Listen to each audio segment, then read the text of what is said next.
सांसद है मनोज तिवारी, दिल्ली से आते हैं। मनोज तिवारी जी, आज आप बंबई में हैं, मुंबई में हैं, लेकिन जो अमेरिका में हुआ है पिछले 24 घंटों में, उसने पूरे विश्व को हिला दिया है। उसने भारत में भी हर एक भारतीयों को यह सोचने पर मजबूर कर दिया है मनोज तिवारी जी कि ये जो अराजकता फैलाने वाले लोग हैं, ये जो अफवाह फैलाकर निकलने वाले लोग हैं, जिसे अंग्रेजी में कहा जाता है शूट एंड स्कूट, कहो और भाग जाओ, अगर इन लोगों की मानी, अगर इन लोगों की चलने दी, तो इस तरह का हश्र होता है, इस तरह की हालत हो जाती है मनोज तिवारी जी।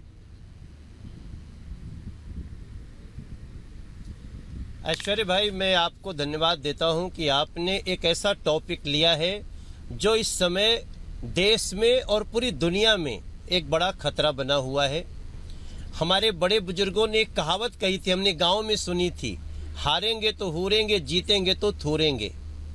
इसके अगर गर्भ में जाइएगा, इसको समझिएगा, तो जिनको जनता चुनाव में हरा देती है, वो अपनी हार न मान के सड़कों पे एक ऐसा उकसावा, एक ऐसा बलवा, एक ऐसी स्थिति पैदा कर रहे हैं और उसको ये लोग मानवता के आड़ में सही भी सिद्ध करने की कोशिश कर रहे हैं। आज हमको याद करना चाहिए, आपने बिल्कुल अच्छी बात कही कि अभी अभी हमने राज्यसभा में जो अभद्रता सभाध्यक्ष महोदय के टेबल पे चढ़कर वो तस्वीर दिखा रहा हूं मैं मनोज तिवारी जी, वही तस्वीर दिखा रहा हूं मनोज तिवारी जी, मैं वही तस्वीर दिखा रहा हूं। और जब आपने कहा ना कि सड़कों पर, ये सिर्फ सड़कों तक की बात नहीं है, अमेरिका की संसद कैपिटल हिल और भारत की संसद के बाहर मैं बैठा हूं इस ठिठुरती ठंड में, क्योंकि भारत की जनता तक ये मैसेज जाना चाहिए। पूछता है भारत मनोज तिवारी जी कि भारत की संसद में ऐसे कैसे होने दिया और भारत की जनता ऐसे अराजक तत्वों को कब तक बर्दाश्त करेगी। ऐश्वर्य भाई, मैं उसी पे आ रहा हूं। वो दृश्य था, उसने न सिर्फ संसद में बैठे हुए, न सिर्फ लोकसभा से देख रहे लोगों को, बल्कि पूरे देश के लोगों को झकझोर के रख दिया था। फिर भी उनका उत्पात ये कोई नया नहीं था। इसके पहले देखिए, हमारे चुनाव 2020 में दंगे के नाम पे क्या हुआ और दंगे के पहले क्या हुआ। इन लोगों CAA के ऊपर किस प्रकार से ये लोगों ने सेम यही कंडीशन बनाने की कोशिश की।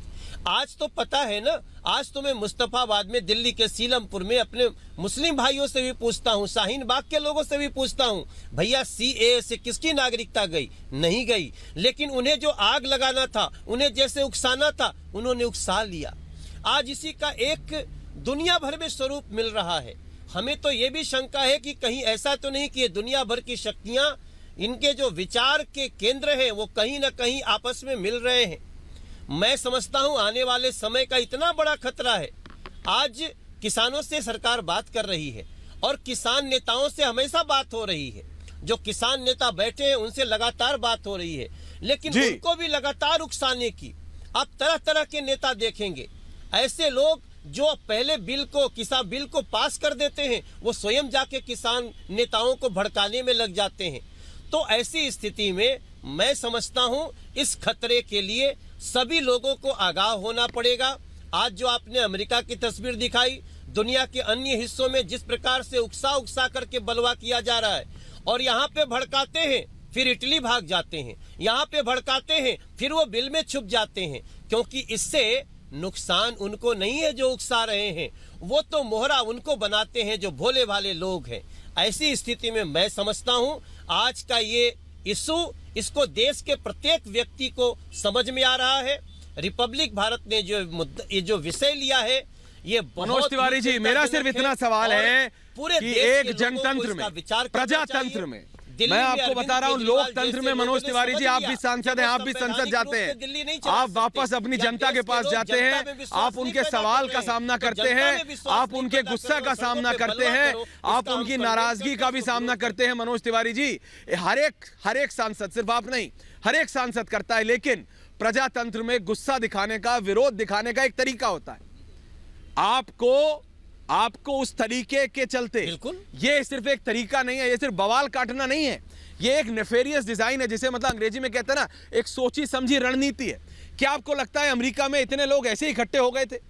क्या आपको Yes. लगता है वो लोग पूरा प्रिपेयर्ड आए थे? जी हां, ये पूरा एक सिस्टम काम करता है। आपको याद है सीए, आपको याद है एनआरसी, आपको याद है जो यहां भी अभी भी हो रहा है दिल्ली के बॉर्डरों पे, कई राजनीतिक दल, कई लोग इसी नेफेरियस डिजाइन, इसी ही षड्यंत्र के चलते काम करते हैं। उनका काम ही यही है, बोलो, कहो, उकसाओ और निकलो। इसको रोकना बहुत जरूरी है। मनोज तिवारी जी। बिल्कुल ऐश्वर्य भाई, मैं आपको धन्यवाद करता हूं। और दिल्ली इन सब साजिशों की केंद्र बन रही है। पूरे देश के जितने साजिशकर्ता हैं वो दिल्ली में कई भोले भाले लोगों को भी इसका मोहरा बना रहे हैं। इस पे संज्ञान सरकार तो ले रही है, लेकिन जनता के बीच में भी, लोगों के बीच में भी, विद्वानों के बीच में भी, विचारकों के बीच भी ये बात चर्चा का विषय होनी चाहिए। क्योंकि हमारे लिए राष्ट्र सर्वोपरि है। देश सुरक्षित रहेगा, समाज सुरक्षित रहेगा, तो हम बहुत सारे विकास के सोपान गढ़ लेंगे। देखिए, आप सांसद हैं, आपको सांसद किसने बनाया? भारत की जनता ने, दिल्ली की जनता ने। तो ये तो जनता को डिसाइड करना पड़ेगा। ये तो भारत की जनता, मनोज तिवारी जी, ये तो भारत की जनता अपना भविष्य खुद तय करती है। डेमोक्रेसी है भाई, लोकतंत्र है, जनतंत्र है, प्रजातंत्र है। प्रजातंत्र में तो जनता खुद निर्णय लेती है कि उसको क्या भविष्य चाहिए।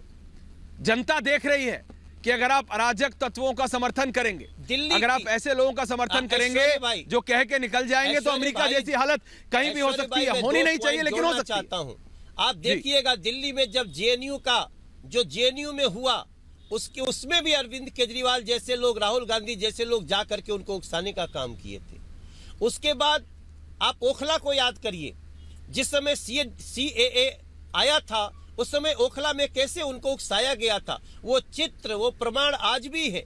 और जिस प्रकार से दंगे करवाए गए, आप क्या ये किसी से छुप सकता है कि दंगे का मास्टरमाइंड आज कोर्ट ने भी कह दिया कि आम आदमी पार्टी का एक पार्षद था।